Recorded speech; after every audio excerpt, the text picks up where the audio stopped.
Oke, halo. Halo, dengar. Oke. Jadi sekarang sebelum saya kupas ini, bagaimana perbandingannya atau keterangan dari dalam Alkitab, saya harus berikan sedikit keterangan. Ya, Uh, Ada orang yang bertanya, ini saya pernah bawakan dan orang bertanya, apa hubungan saya dengan topik ini? Bagaimana mereka bisa percaya apa yang saya sampaikan? Apakah saya seorang dokter? Oleh karena ini ya ada hubungannya dengan ilmu kedokteran, bukan mengenai vaksinasi dan mengenai obat-obatan. Jadi mereka tanya, apakah Anda seorang dokter? Saya bilang, no, saya bukan seorang dokter, hanya istri saya yang dokter. Saya adalah seorang pastor, alright? Dan apa keterlibatan saya secara langsung dengan ini COVID-19? Sangat dekat. Saya merasa sangat diberkati oleh Tuhan, tetapi juga sangat sedih. Kenapa? Oleh karena saya mempunyai anggota keluarga yang terpengaruh oleh ini dan mereka sudah meninggal. Pertama, my aunt. Saya punya auntie meninggal beberapa bulan yang lalu oleh COVID-19. Kemudian anaknya, anak perempuannya saya punya cousin. Dia juga kemudian sudah meninggal oleh karena terjangkit akibat pendeta kita yang melayani pada waktu upacara penguburan. Rupanya tanpa diketahui dia juga sudah kena COVID-19. Oleh sebab itu dia bertemu dengan saya punya cousin untuk beberapa jam lamanya.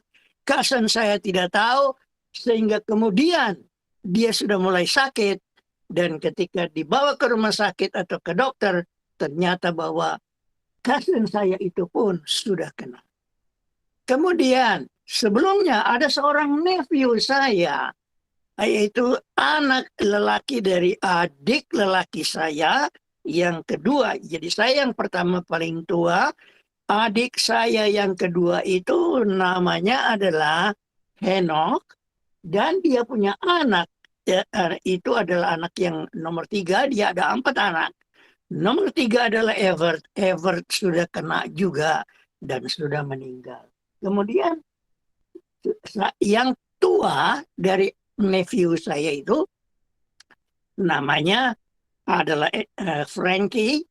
Istrinya kena, tapi masih masih baik oleh karena dia sempat tertolong. Jadi bawa ke rumah sakit dan di sana dirawat, diberikan obat-obatan, dia tidak meninggal. Sampai sekarang masih hidup, tetapi dia punya driver itu apa namanya pengemudi, dia punya kendaraan mobilnya itu driver kena dan tidak tertolong.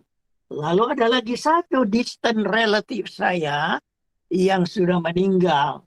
Dan di samping itu ada beberapa teman-teman saya, rekan-rekan saya yang sama-sama pendeta. Mereka juga sudah meninggal. Puji Tuhan, oleh karena walaupun saya sekarang sudah berusia 81 tahun, sudah 5 kali mengalami operation atau apa namanya pembedahan. Yang terakhir ada tahun lalu bulan Maret tanggal 30, saya dioperasi jantung saya, bypass 5 potong. Tapi rupanya Tuhan bilang, saya masih banyak hutang saya, jadi masih belum boleh beristirahat. Belum boleh rest in peace. Uh, itu sebabnya sampai sekarang saya masih dibiarkan untuk hidup. Baiklah, jadi inilah yang saya ingin sampaikan. Istri saya, sebagaimana Anda sudah lihat gambarnya, uh, adalah Brenda Parkinson. Dia adalah seorang dokter dari Advent dulu dia 3 tahun melayani di Adventist Hospital yang ada di Karachi. Dan 14 tahun lamanya dia juga melayani di New Zealand, Auckland Adventist Hospital di sana. Selama dia melayani, dia juga sudah melayani sebagai elder dari gereja di sana, yaitu SDA Glen Innes Church di Auckland. Jadi sebenarnya dia lebih banyak pengalaman dari saya melayani jemaat. Saya banyak keliling, tetapi dia selama 13 tahun, boleh dikata tiap Sabat, dia berada di itu gereja yang di jemaat yang dia pimpin. Kemudian waktu dia tiba di Sydney, dia juga di sana 4 tahun menjadi elder dari CISDAC, itu Castle Hill Seventh-day Adventist Church yang ada di Sydney. Jadi dia seluruhnya 17 tahun menjadi elder dari 2 jemaat. Itulah dia. Saya punya istri. Kalau saya sendiri 57 tahun sampai saat ini saya menjadi pastor, baik secara dibayar maupun dibayar hanya 21 tahun, selebihnya 36 tahun saya melakukan itu secara volunteer di 5 negara, yaitu di Indonesia, di Malaysia, 4 tahun di Sarawak, 1 tahun di KL, dan 7 tahun di China. Dan di samping itu saya juga melayani di di Australia 2 tahun. Jadi seluruhnya saya melayani 21 tahun secara resmi official, dan selain itu saya sampai hari ini melayani secara volunteer. Baiklah, apa yang kita pelajari ini tentu ayatnya terdapat di dalam itu Wahyu pasal 13 ayat yang ke-16 sampai ke-18 disebutkan di sana mengenai satu tanda yang akan diberikan kepada orang-orang di dunia ini. Termasuk umat Tuhan Allah akan dipaksakan. Ayat itu berbunyi, dia menaruhkan tanda di tangan kanan atau dahinya. Tanda binatang itu, dan disebutkan bahwa tanda binatang itu adalah nomornya berapa? 666. 666. Nah sekarang pertanyaannya, apakah itu tanda binatang atau nomor 666 itu sama dengan vaksinasi yang kita terima? Nah, kita akan pelajari dengan secara terinci keseluruhannya, akan tetapi saya mau supaya kita perhatikan tentang asal mulanya. Vaccination itu atau vaksinasi bukan baru sekarang terjadi. Sejak dari tahun 1796, pertama kalinya vaksinasi itu sudah diketemukan oleh seorang dokter bernama Edward Jenner. Tahun 1796,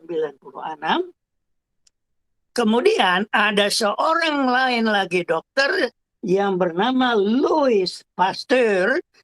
Dia menyempurnakan apa yang sudah diketemukan oleh itu Edward Jenner dari tahun 1897 sampai 1904. Jadi sudah lama. Sudah lebih dari 100 tahun yang lalu itu vaccination itu sudah dilakukan. Jadi bukan baru sekarang saja. Nah, kalau itu dikatakan adalah menjadi tanda dari binatang, tentu ini sudah sedikit tidak sesuai dengan apa yang dituliskan dalam Alkitab. Oleh karena di dalam Alkitab dikatakan bahwa ini akan terjadi pada akhir zaman. Ini akan terjadi kepada umat Tuhan Allah, tetapi yang hidup pada akhir zaman ini. Nah, sekarang kita perhatikan bahwa nomor angka 666 itu disebutkan tadi di dalam Alkitab pasal yang ke-13 dari kitab Wahyu. Itu angka apa katanya? Halo? Boleh dijawab? Angka 666 itu sesuai dengan Wahyu 13 ayat 18. Itu angka apa? Halo? Ada yang jawab? Binatang. Itu adalah sebenarnya tentang tanda binatang, tetapi disebutkan di dalam itu Wahyu pasal 13 ayat 18 itu adalah nomor atau angka manusia. Oke? Betul tidak? Oke? Angka manusia, betul tidak? Dalam Wahyu 13 ayat 18, Betul, tanda binatang. Tapi disebutkan 666 itu adalah nomor dari seorang manusia. Oke? Manusia, betul. Ya. Jadi itu bukan obat, bukan vaksinasi. Tetapi ini angka ada hubungannya dengan seorang manusia yang akan berkuasa pada akhir zaman, akan memaksakan tanda binatang. Apa yang dimaksud dengan tanda binatang? Nah, saya tidak punya waktu untuk menjelaskan seluruhnya, tetapi itu adalah ada dua macam binatang yang disebutkan di dalam itu pasal 13. Yang pada akhirnya kedua binatang ini bergabung untuk memaksakan tanda binatang yang disingkatkan atau disimpulkan angka itu adalah 666 dan itu adalah menunjukkan bukannya obat-obatan atau cairan atau vaksinasi, tetapi manusia yang akan memaksakan tanda binatang itu. Alright. Nah, 666 itu sangat mengherankan, saudara-saudara. Hanya angka inilah yang menyatakan bahwa Tuhan kita itu adalah Tuhan yang maha kuasa, yang maha tahu. Dan dia adalah maha tinggi dan maha kasih. Dia memberikan kepada kita tanda itu dan sekarang dibuktikan di dalam 3 bahasa, yaitu bahasa Ibrani, bahasa Yunani atau Greka, dan di dalam bahasa apa namanya, it's Hebrew and Latin, Romawi, Romawi, Ibrani, dan Greka. Tiga-tiganya menunjukkan ada satu kuasa, yaitu kuasa yang nanti akan memerintah di dunia ini sedang kita tunggu. Oke, baiklah. Jadi ada ini yang pertama-tama ini adalah dalam bahasa Romawi atau Latin. Saudara-saudara ingat pada waktu Tuhan Yesus disalibkan, di atas kepalanya ada dituliskan tulisan dalam 3 bahasa. Masih ingat? Ada yang boleh bilang apa itu? Halo? Tulisan di atas palang salib Tuhan Yesus di dalam 3 bahasa, bahasa Latin atau Romawi, bahasa Ibrani, dan bahasa Greka. Apa itu tulisan di situ? Halo? Raja orang Ibrani. Ya, ini raja. Yes, INRI dikatakan Yesus, ya, Nazarene, Rex, I-N, Nazaren, Rex. Jadi INR itu adalah Yesus, Nazareni, orang Nazarani, atau orang Nazaret, ya, raja dari orang Yahudi, orang Nazaret. Nah, inilah dia. Jadi, pada saat itu Tuhan Yesus disalibkan, ada 3 tulisan yang menunjukkan kepada Yesus. Heran. Di dalam ini Wahyu pasal yang ke-13, di sini ada tulisan angka 666. Kalau kita selidiki itu 666 itu, maka kita bisa tiba kepada nama yang menunjukkan satu kuasa di dalam itu Wahyu pasal 13 yang dituliskan juga dalam 3 bahasa yang sama yang sudah digunakan untuk menuliskan itu INRI itu di salib Tuhan Yesus, yaitu bahasa apa lagi tadi saya sebutkan? Romawi atau Latin, bahasa Gerika, dan bahasa Ibrani. Oke? Alright? Jadi di dalam bahasa Romawi ada nama ataupun title dari itu Paus, pemimpin dari gereja Roma Katolik. Vicarius Filii Dei. Vicarius Filii Dei artinya vicarius itu adalah wakil, vice. Wakil, Filii artinya son, anak lelaki. Wakil, anak, dan Dei adalah Allah. Deo, Theos, Deo, Dei, Allah. Jadi wakil anak Allah di dunia. Siapa yang berani mengakui saya wakil anak Allah di dunia? Hanya ada satu orang di Roma yang mengaku bahwa dia adalah wakil anak Allah di dunia dan harus juga dipanggil the Lord Pope, yaitu Tuhan Raja, Tuhan Paus, Papa atau Bapak. Dia mewakili Bapa dan dia adalah raja nanti yang akan memerintah. Pada akhirnya dia punya tujuan adalah dia harus memerintah kepada seluruh manusia yang ada di dunia ini. Oke. Nah, di dalam bahasa Gerika atau Yunani itu adalah Italika Ecclesia.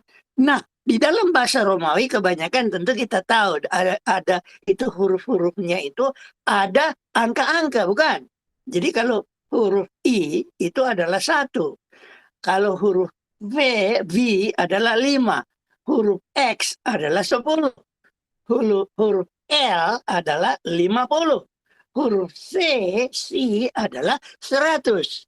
Dan huruf D adalah 500 dan yang terakhir M adalah 1000.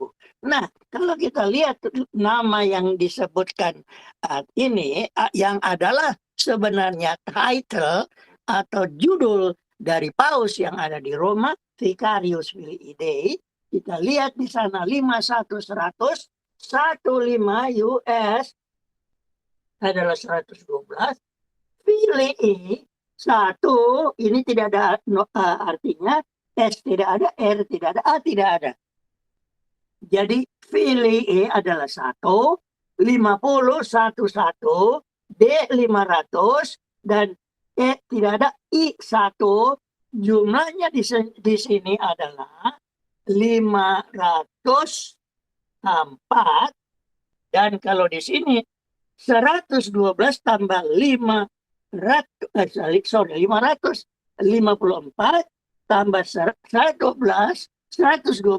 tambah 53 tambah di bawahnya 501 sama dengan 666. Begitu juga di dalam bahasa Greka atau Yunani, Italika artinya dari Itali. Italika atau Romawi. Itali, Romawi itu sama nama itu. Eklesia itu adalah gereja, jemaat. Jadi gereja Romawi. Gereja apa itu gereja Romawi? gereja Roma Katolik. Nah, itu huruf-hurufnya itu juga mempunyai nilai-nilai. I adalah 10, T adalah 300, A adalah 1, L 30, I 10, K 20, A 1, jumlahnya 372. Yang di sebelahnya eklesia artinya gereja. Jadi Italika eklesia artinya gereja Roma, gereja Itali. Nah, itu di sebelahnya adalah 5, 20, 20, 30, 8, 200, 1 adalah 10, dan A-nya adalah 1, jumlahnya 204. Jadi 372 tambah 204, seluruhnya menjadi 666. Nah, begitu juga dengan ini. Ini kembali adalah bahasa Romawi atau Latin. Dux cleri. Dux cleri itu artinya dia adalah imam kepala. Siapa imam kepala dari gereja Katolik? Itu adalah Paulus. Itu adalah D500, U-nya 5, X-nya adalah 10, C adalah 100, L50, I tidak ada artinya, R tidak ada artinya, akhirnya kleri, I-nya 1, jadi jumlahnya 666. Jadi baik itu adalah wakil anak Allah, kemudian gereja Itali, gereja Romawi, atau itu adalah imam kepala, Dux Cleri, dan sekarang Helatine Basilea, itu juga bahasa Greka, artinya kerajaan Roma, kerajaan Roma, kerajaan Romawi. Ya, kita tahu kerajaan Romawi Badani itu habis tahun 476. Itu adalah Romawi Badani. Tetapi setelah itu tidak lama kemudian sesudahnya hancur atau ambruk itu kerajaan Romawi, maka berdirilah sampai sekarang kerajaan Romawi rohani, yaitu yang di dalam bahasa Inggris disebut Roman atau the papacy, papal ya, papacy. Nah, inilah dia di dalam Helatine Basilea ini juga jumlahnya, ini adalah 407, di sebelahnya 259, menjadi 666. Kemudian masih di dalam bahasa Yunani, Latenos, orang Latin. Kalau Latenos itu orang Latin. Seperti kalau bilang orang Malaysia adalah Malaysian, orang Indonesia Indonesian, orang Inggris English. Nah, orang Latin atau orang Roma di dalam dalam istilah orang Greka adalah Latenos. Dan yang terakhir, dalam bahasa Ibrani, bahasa Yahudi, itu adalah Romiit. TH itu satu huruf, ya. Itu adalah huruf T, H itu satu, dan itu nilainya adalah R200, O6, M40, I10, I10, T400, TH400, jumlahnya 666. Sangat mengherankan. Di dalam 3 bahasa yang sama seperti tulisan di atas kayu salib, maka angka 666 itu ternyata semuanya menunjukkan kepada satu kuasa. Kuasa siapa? Kepada kuasa siapa, Pak? Come on. Manusia. Ya, manusia. Dan manusia mana itu? Pemimpin dari gereja Roma Katolik. Nah, apakah dia sudah mengeluarkan perintah itu sehingga sudah ada di atas di dahi kita atau di tangan kita? Sudah belum? Belum. Sudah ada belum? Belum. Saya lihat-lihat, saya pakai saya punya mata baik-baik, saya tidak lihat. Dan saya lihat keliling, belum ada orang yang di dahinya dituliskan Anam, Anam, Anam. Kecuali di foto-foto atau di video atau di itu, apa namanya, di Facebook atau di Google. Ada yang digambarkan di kepalanya orang. Tapi itu sebenarnya, saudara-saudara, adalah merupakan simbolik. Anam menyatakan kekuasaan dari gereja Romawi. Dan tanda kekuasaan dari gereja Romawi adalah lawannya tanda kekuasaan Allah kita. Tadi sudah disebutkan dalam itu perbincangan mengenai istirahat atau perhentian, ya. Apakah hari perhentian yang sebenarnya? Dari mana? Halo? Hari yang mana? Sabat. Jadi hari Sabat. Keberapa itu? Hari ke-7. Hari ke-7. Jadi Tuhan sudah memberikan sejak dari permulaan.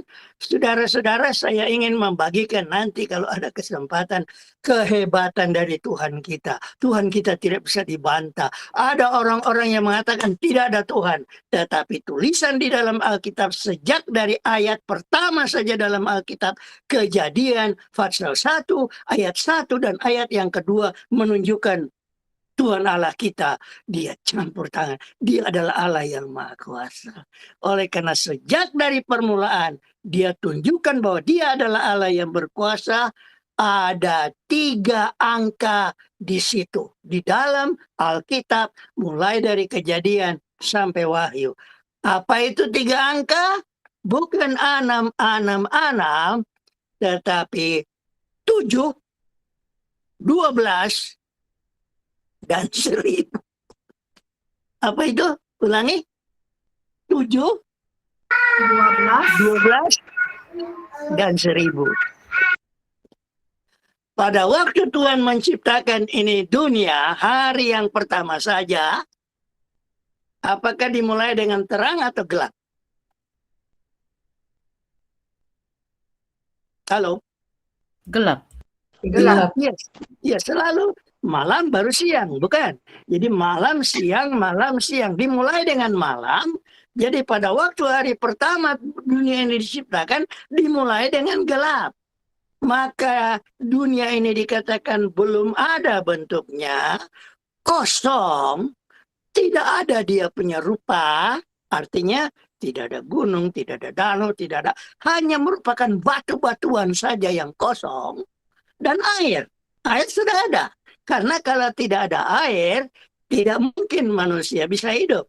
Jadi Tuhan menciptakan bumi kita ini untuk menjadi tempat tinggal kita berapa lama?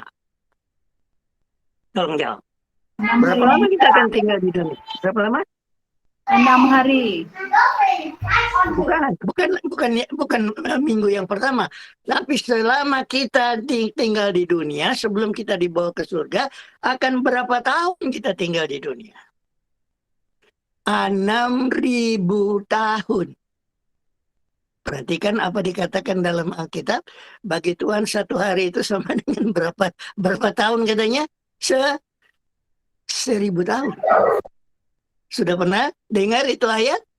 Bagi Tuhan 1 hari sama dengan 1000 tahun. Atau 1000 tahun sama dengan 1 hari. Betul tidak? Jadi dunia kita ini kita akan tempati selama 6.000 tahun, saudara-saudara. Lalu kita akan tinggal di mana? Di surga. Yesus datang bawa kita ke sana 1000 tahun. Jadi kalau di dunia kita 6 hari, di sana berapa hari? 1 hari. 6 hari. Di dunia 6 hari, 6.000 tahun sama dengan 6 hari. Di surga 1000 tahun jadi sama dengan 1 hari. Yes, itu adalah hari perhentian. Itu adalah kita akan tinggal di sana sebagai istirahat selama 1 hari saja. Dan sesudah itu kita akan kemana? Turun ke dunia. Turun turun ke dunia oleh karena dunia kita yang diciptakan untuk menjadi tempat tinggal kita bersama dengan Yesus, bersama dengan Allah Bapa, bersama dengan Roh Kudus, semua malaikat-malaikatnya untuk selama-lamanya. Surga untuk sementara sekarang ada di sana, tapi nanti ini bumi ini akan menjadi surga, tempat tinggal kita untuk selama-lamanya. Itu banyak sekali keindahannya yang kita bisa kupas pelajari nanti lain kali. Tapi ini kali, mari kita lihat apa pelajaran ini. Yang penting sekali, kalau anam-anam itu adalah tanda pengenalan dari kuasa yang melawan kepada Tuhan, maka Tuhan itu ada 3 dia punya nomor favoritnya. Yaitu tadi saya katakan yang pertama itu sebenarnya bukan 7, tapi mulai dengan 12. Apa yang dimulai dengan 12 pada malam yang pertama? Tolong jawab. Berapa? Apa? 12. 12 apa? Come on. 12 apa, saudara? 12 jam. Jadi malam itu 12 jam, siangnya besoknya 12 jam. Kemudian sesudah itu 12 lagi 12. Jadi tiap hari berapa jam? 24. Yes. Nah, kalau 24 kali 6, berapa itu jumlahnya?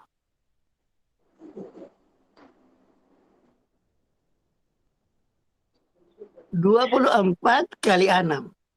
Berapa jumlahnya? 144. Berapa? 144. 144. Itu 144 adalah 12 kali 12. 12 kali 12 adalah 144. Jadi perhatikan, nanti kita akan pelajari kalau ada kesempatan lagi. Angka Tuhan Yesus adalah selalu 12, 7, ya. Dan yang terakhir 1000.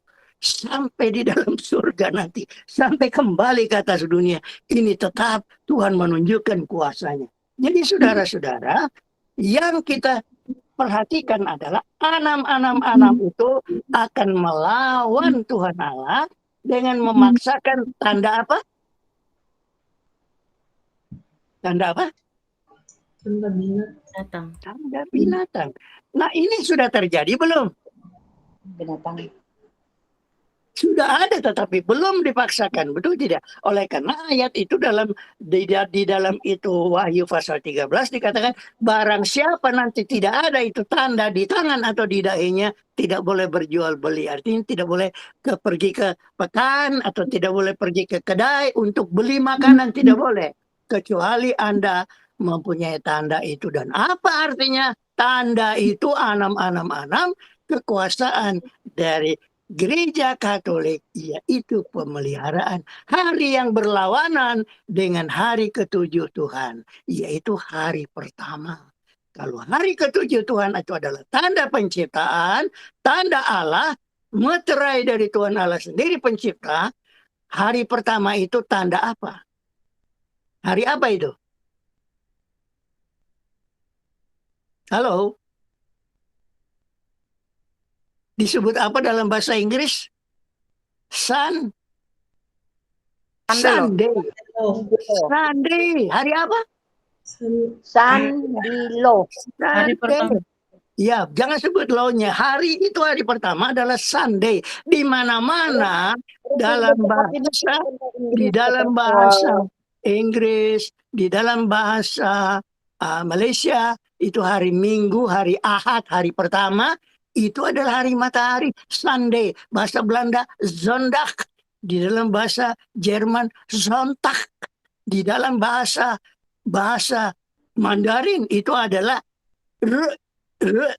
Retien, hari matahari. Saudara-saudara, lihat bedanya hari pertama dengan hari ketujuh. Hari ketujuh hari apa? Hari Sabat Tuhan. Tapi hari pertama bukan hari Sabat Tuhan. Tidak pernah jadi hari Sabat Tuhan. Alright. Jadi materai Allah itu sebenarnya kita bisa juga katakan lawannya adalah 777. Gantinya dari Anam. Angka 7 adalah angka favorit Tuhan. Gantinya dari Anam. Tapi Anam sebenarnya angka dalam Alkitab dikatakan sebagai angka apa? Angka manusia. Manusia. Jadi hati-hati. Manusia yang menunjukkan dirinya, mengangkat dirinya jadi Tuhan. Itulah dia punya angka. Angka dari Tuhan kita pencipta adalah 777. Itu adalah apa? Sama-sama baca. Meterai Allah dan tanda kuasa penciptaan. Luar biasa kalau kita lihat di alam ini yang diciptakan oleh Tuhan. Semuanya adalah kelipatan 7. 7 hari, 1 minggu, 1 pekan. Itu adalah standar ukuran 1 minggu, 1 pekan yang tidak pernah berubah dari dulu sejak penciptaan sampai sekarang. Tidak pernah berubah. 7 hari, 6 hari bekerja, hari ke-7 berhenti. 6 hari bekerja, hari ke-7 berhenti. Jadi ada 7 hari dalam 1 pekan. Ya, dan yang penting nomor 7 yang berikutnya adalah 7 hari tiap pekan tambah hari yang ke-7 adalah hari apa? Hari ke-7 adalah hari Sabat Tuhan Allahmu. Itu adalah materai, tanda kekuasaan yang menciptakan semesta alam. Lalu di dalam alam ini kalau Anda melihat pada waktu hujan, sesudah hujan ada pelangi. Berapa warna pelangi itu? 7. Di dalam Wahyu, mulai Wahyu pasal 1, kemudian ayat pasal 2 dan 3. Jadi yang pertama pasal 1 berbicara mengenai Yesus. Dikatakan di sana, ini adalah wahyu dari Yesus. Bukan wahyu dari Yohanes. Wahyu dari Yesus. Banyak kali orang bilang, oh itu wahyu Yohanes. No. Yohanes. Buku Yohanes Injil. Ya, itu dari Yohanes. Ditulisnya Injil Yohanes. Kalau 1 Yohanes, 2 Yohanes, 3 Yohanes, itu adalah surat kiriman dari Yohanes. Tapi wahyu bukannya buku wahyu dari Yohanes, tetapi wahyu Tuhan Yesus Kristus. Baca baik-baik itu pasal 1 ayat 1. Jadi itu adalah bedanya, itu adalah satu-satunya buku yang dituliskan dan dikarang oleh Yesus sendiri. Yohanes hanya menjadi juru tulisnya. Dia menuliskan itu, tapi semua tiap kata-kata disebutkan di situ adalah dari siapa? Dari siapa? Yesus. Dari Yesus. Dan pasal pertama diceritakan penulisnya siapa, Yesus Kristus. Dan dari pasal pertama saja sudah disuruh kepada kita. Katanya, bacalah ini surat ini. Berbahagialah orang yang membaca dan mendengarkannya. Kenapa? Karena waktunya sudah dekat. Jadi pada waktu zamannya Yohanes itu dituliskan, tapi terutama sekali buat siapa? Ini dijanjikan dengan berkatnya buat siapa? Saudara dan saya. Kita yang hidup pada akhir zaman, pada waktu kesudahan sudah dekat. Nah, di dalam pasal yang kedua, sesudahnya diperkenalkan siapa penulisnya, pengarangnya, kemudian ada umatnya. Kita ini ada umatnya. Ada 7 periode, 7 masa. Mulai dari yang pertama Efesus sampai yang terakhir Laodikia, semuanya mempunyai arti-arti yang begitu indah dan tepat sekali. Oke, ada 7 jemaat. Dan kemudian sesudah itu ada apa? Di dalam kitab Wahyu disebutkan mengenai 7 perabot yang ada di dalam itu, bait yang maha suci. Oke? Nah, itu juga terdapat di dalam kitab Leviticus atau Imamat. Pada waktu Tuhan menyuruh kepada Musa juga di dalam Ulangan untuk membuat mulai Keluaran, Imamat, Bilangan sampai Ulangan, itu ditunjukkan sana ada Ka'bah dengan 7 perabotnya, dan kemudian ada di dalam kitab Wahyu ada 7 meterai, ada 7 trompet, ada 7 bela sebelum kedatangan Tuhan yang kedua kali. Dan bela yang terakhir, apa bela yang terakhir di dalam Alkitab, dalam Wahyu, itu nanti kita akan kupas. Bala yang terakhir adalah gempa bumi yang hebat dan menyebabkan orang begitu ketakutan. Gempa bumi di tengah malam menjadi terang benderang, kelihatan Yesus di balik awan-awan. Mereka begitu takut. Apa yang terjadi? Mereka lari. Mereka lari kemana? Ke gua-gua untuk menyembunyikan diri dari hebatnya kedatangan Tuhan. Alright. Jadi inilah dia. Ada 7 bela yang terakhir adalah nanti kedatangan Tuhan. Sesudah itu Yesus datang. Alright. Dan itu juga adalah merupakan materai yang terakhir. Alright. Nah, ada 7 nada. Tadi kita menyanyi, semuanya saya dengar penyanyi-penyanyinya suaranya indah, tidak seperti saya. Saya ini suara sudah tidak seperti dulu lagi, walaupun masih berani, akan tetapi tentu tidak bisa seindah dulu, oleh karena saya sudah menjadi seorang kakek umur 81 tahun. Oke, tapi di dalam musik ada berapa nada? Berapa notes nada? Berapa nada dalam musik? Come on. Mungkin 7. Jangan bilang mungkin, pasti 7. Do, re, mi, fa, sol, la, si. Baru do lagi. Jadi tidak ada 8. Hanya berapa? 7. Heran sekali. Ini bukan hanya kebetulan, tetapi menyatakan Tuhan Allah mempunyai tandanya, meterainya di alam ini. Alright, itu adalah 7 nada. Nah, sekarang 7 tingkat kehidupan. Ada 7 tingkat kehidupan. Yang paling di atas siapa? Yang paling di atas siapa? Oknum ilahi. God. Ada berapa oknum ilahi? 3 persons in one.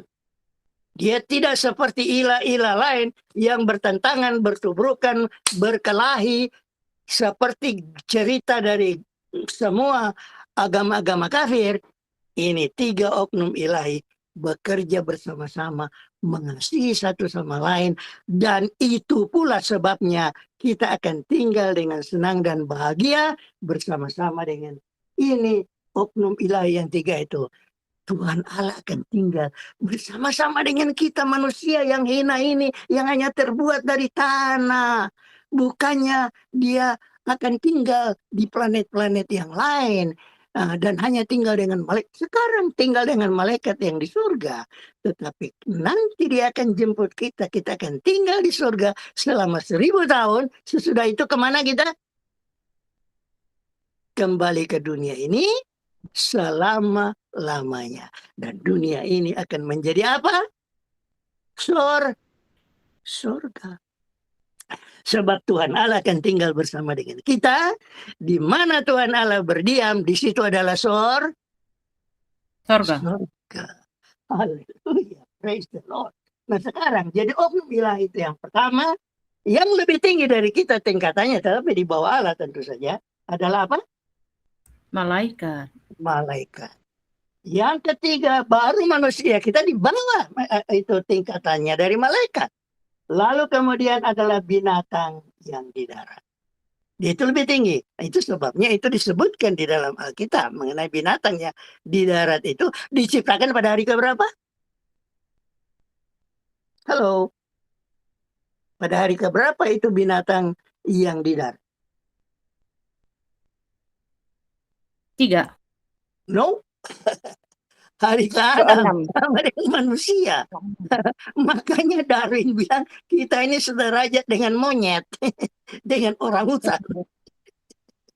Tetapi nanti kita akan kupas kalau ada kesempatan.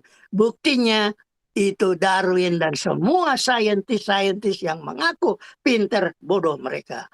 Oleh karena bukannya itu monyet lebih pintar dari manusia atau kita keturunan monyet, tetapi kita ini adalah keturunan dari Tuhan sendiri. Dia menciptakan kita sesuai dengan gambarnya. Oke, yang berikutnya adalah binatang yang di udara, burung-burung. Dan yang berikutnya lapisannya adalah binatang yang di laut. Dan yang paling rendah adalah apa? Tumbuhan. Ada berapa tingkatan kehidupan? Berapa? 7. 7.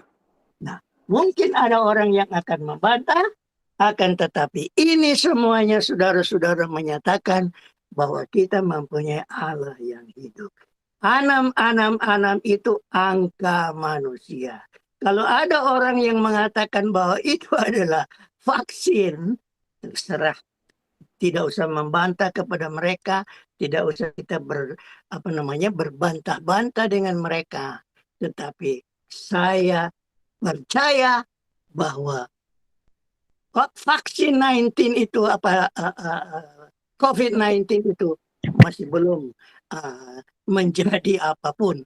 Oleh karena itu sudah ada sejak dari tahun berapa saya katakan itu Edward Jenner tahun 1796 sudah dimulai, dia yang mulaikan tentang vaksinasi itu. Maksudnya untuk memberikan keimunan, kekebalan kepada tubuh. Saudara-saudara, saya dengan istri saya sudah mendapat imunisasi atau vaksinasi. Karena kami tidak bisa pergi kemana-mana. Di Australia ini adalah sangat ketat. Kita tidak bisa mengunjungi negara bagian, masih tetap saja di Australia, tapi kami tidak boleh pergi ke Victoria, kami tidak boleh pergi ke Queensland atau negara bagian lain di dalam ini Australia kalau tidak divaksin. Sedangkan anak-anak dari istri saya tinggal di Melbourne dan yang lainnya ada satu di New Zealand. Kami tidak bisa kunjungi kalau tidak ada itu vaksin. Dan saudara-saudara sekalian, vaccination itu tidak mempengaruhi. Malah saya bersyukur oleh karena kami sudah divaksin, oleh sebab itu kami tidak terhalang. Dan kalau sudah kembali pulih lagi nanti, maka kami akan bisa mengunjungi Anda di Malaysia. Tapi kalau kami tidak divaksin, kami tidak boleh keluar dan balik lagi. Oke? Jadi saudara-saudara, sekarang saya bertanya kepada saudara-saudara, sudah jelaskah apa itu vaksin COVID-19? Yes or no? Jelas, Pastor. Jelas. Jadi oleh sebab itu saudara-saudara kita bersyukur kepada Tuhan. Oleh karena Tuhan itu sungguh ajaib. Dia memberikan kepada kita sesuatu yang baik buat kita, bukan yang tidak baik. Kita, kalau buat saya sendiri, kalaupun saya harus mati, memang saya sudah meminta pada waktu tanggal itu terjadi pada tanggal 24 bulan Maret tahun yang lalu, itu saya mendapat serangan jantung tengah malam. Dan saya sudah minta kepada istri saya. Saya bilang, ini kemungkinan adalah waktunya. Oleh karena semua saudara-saudara saya, bapak saya, kakek saya, my grandfather, bapak saya, dan semua saudara-saudara saya sudah meninggal. Mereka itu semua meninggal di bawah 50 tahun dengan serangan jantung. Saya pada waktu itu sudah 79 tahun, saudara. Sudah mendekati 80 tahun. Dan pada waktu itu saya mendapat serangan jantung, saya takut untuk dioperasi. Saya minta kepada istri saya izinkan, saya bilang, saya berhenti istirahat di dalam Tuhan, menunggu kedatangannya. Istri saya nangis dan marah. Tidak, dia bilang, tidak mau, saya tidak mau kasih. Dia bilang, oleh karena kalau kamu istirahat, berarti dia bilang, kamu adalah orang yang selfish, pikirkan diri sendiri. Bagaimana saya sendirian pergi ke gereja, dia bilang, kemana-mana. Saya pikir, oke lah kalau begitu Tuhan. Kalau Tuhan memang mau membiarkan saya hidup terus, tolonglah kalau begitu. Supaya aman dan saya tidak terlalu sakit menderita. Betul, Tuhan itu sangat baik. 6 hari kemudian sesudah saya dirawat di rumah sakit, 6 hari, tanggal 30 bulan Maret tanggal 30, yaitu sudah hampir sudah hampir 2 tahun yang lalu, 1,5 tahun yang lalu, saya dioperasi. Dan sekarang saya merasa bersyukur kepada Tuhan oleh karena saya dibiarkan hidup. Dan pada saat ini sesudahnya saya dioperasi dan sesudahnya ada ini COVID-19, saya mendapat kesempatan untuk menyelidiki Alkitab dengan luar biasa sebagaimana janjinya. Apa janji Tuhan kepada kita di dalam Yohanes pasal yang ke-14, 15 dan 16, terutama sekali 16. Saya sudah hampir selesai. Kita selesai kira-kira hanya 5 menit lagi. Oke? Nah, apa yang dijanjikan oleh Tuhan kepada kita di dalam itu Yohanes pasal 16 ayat 12. Yesus katakan, ada banyak lagi yang aku mau ceritakan kepadamu. Tapi dia bilang apa kepada murid-muridnya? Apa mereka sudah siap menerima? Halo? Belum baca ya? Kalau belum baca, tolong baca. Nanti di dalam Yohanes pasal 16 ayat 12. Yesus bilang adalah keuntungan bagi kamu kalau aku kembali kepada Bapa. Sebab kalau aku tidak kembali kepada Bapa, maka dia katakan itu Roh Kudus, Parakletos, bahasa Grekanya. Artinya penghibur yang baru, penolong yang baru, pengajar yang baru. Itu adalah Parakletos yang akan kuutus datang menggantikan aku. Dan dialah yang akan membawa kamu kepada segala kebenaran. Jadi saudara-saudara, kalau kita tidak menerima itu Parakletos, itu Roh Kudus, kita tidak akan mengerti banyak tulisan Alkitab. Saya ingin membagikan kepada saudara-saudara sekalian bagaimana kehebatan, kedahsyatan Tuhan Allah kita. Tapi ini yang akan nanti kita, kalau tidak ada kesempatan, saya bisa kirim itu dengan melalui email kepada saudara-saudara. Tapi Tuhan luar biasa, saudara-saudara. Tuhan mempunyai dia punya waktu.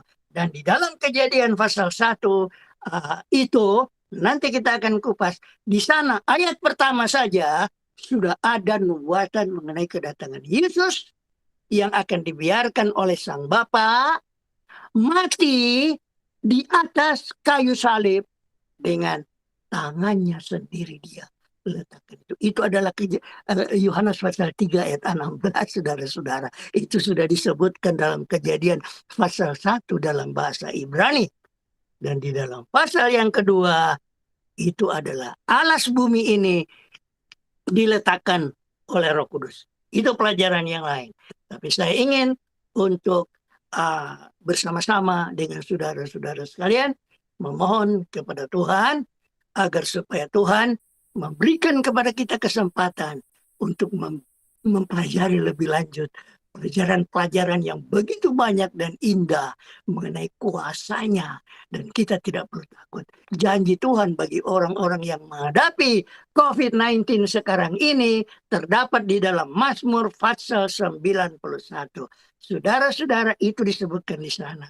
Dikatakan di sana akan ada 1.000 orang dibilang jatuh, artinya mati di sebelah kirimu, dan berapa puluh ribu, 10.000 di sebelah kananmu, dia bilang, tapi tidak ada satupun akan datang kepadamu kalau tidak izin Tuhan. Jadi kita tidak perlu takut. Apapun yang terjadi, Tuhan sudah rencanakan bagi kita. Kalau Tuhan memang mau supaya kita hidup sampai kedatangannya, kita tidak perlu takut. Tapi kalau Tuhan mau supaya kita istirahat sebelum kedatangannya, berarti Tuhan tahu bahwa kita sudah siap. Terima kasih kepada Tuhan. Terima kasih banyak Elder Elisa yang sudah mengundang saya dan saudara-saudara sekalian. Semoga Tuhan memberkati dan membimbing terus dengan